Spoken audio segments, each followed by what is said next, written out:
Hello and welcome to Harwood's Land Rover in Edenbridge. It's Jordan here again, and I'm going to take you on a quick walk around tour of the brand new Land Rover Discovery Sport model. This is a completely new car, and our demonstrator finished in Portofino blue. This is a Discovery Sport R Dynamic SE D180, which is more than likely going to be the most popular variant of the range.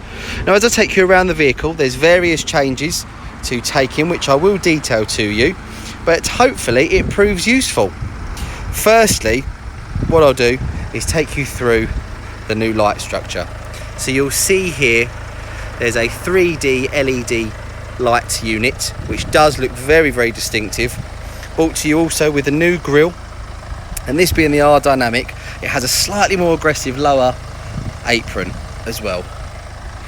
As we move around to the side of the vehicle, you'll see our particular car has been finished with the 20-inch gloss black alloy wheels. Now, the overall look they give the car, especially being the R Dynamic variant, is very sporty, and I think it's fair to say that the improvements and changes that have been made really have stepped up Discovery Sport. It's much more of a competitor now, and having driven the car, I can honestly say it's almost like night and day with the refinement levels. As we move round to the rear of the car, however, you will see, again, another brand new light cluster design. I will pop the lights and hazard lights on for you in a moment so you can see what they look like. So you can see here, this is the rear light, completely active and switched on. You can see that it is a 3D structure as well. It looks very, very nice, especially at night time, and with the dynamic indicator as well.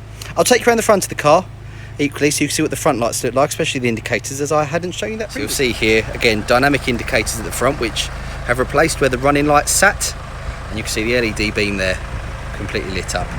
However though, as we move around to the rear of the car and into the boot, you'll see, famous in the previous Discovery Sport for being incredibly versatile, you still have underfloor storage where you'll find your puncture repair kits, but you equally have the 7-seat option folded into the floor here. 2 seats.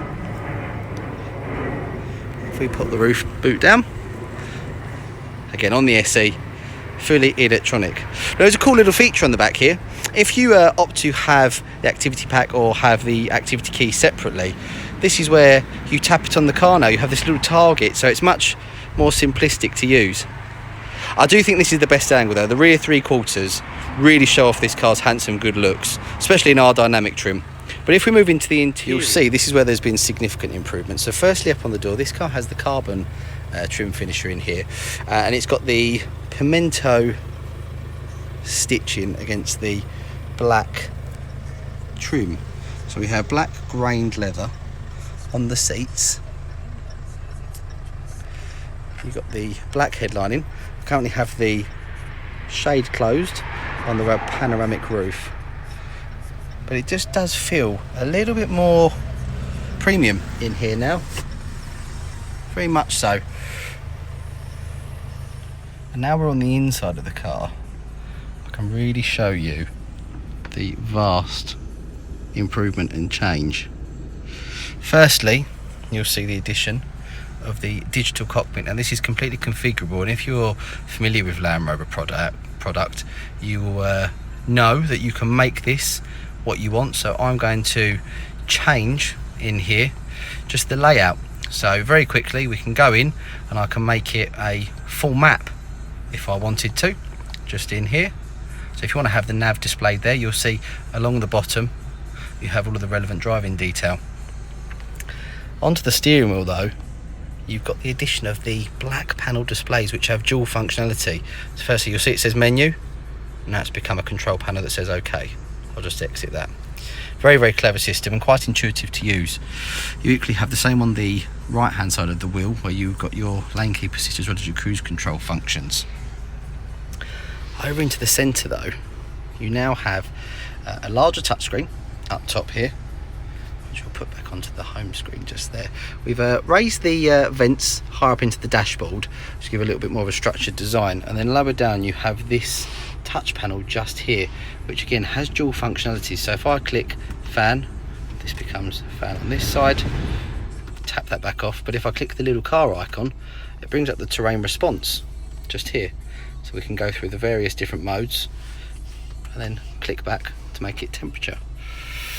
Again, the introduction of the pistol shifter, it does look very, very good, and it's a very welcome addition back into the cabin. It's also quite a nice place to lean your hand as you are driving along.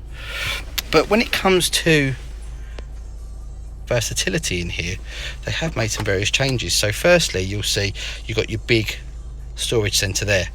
You equally can pull off this rubberized surface here and you'll find your 2 cup holders. But what you can do as well is remove this completely and have full access, even more so, into the center console, which I thought was quite impressive. That locks in and this shuts back down, and you'll see the big glass panoramic roof looks fantastic and really floods the cabin with light, which is controlled by this switch here. I hope the video has proven useful. It's a very, very nice car indeed. So if you would like to come down and test drive one, have a look for yourself, please let us know.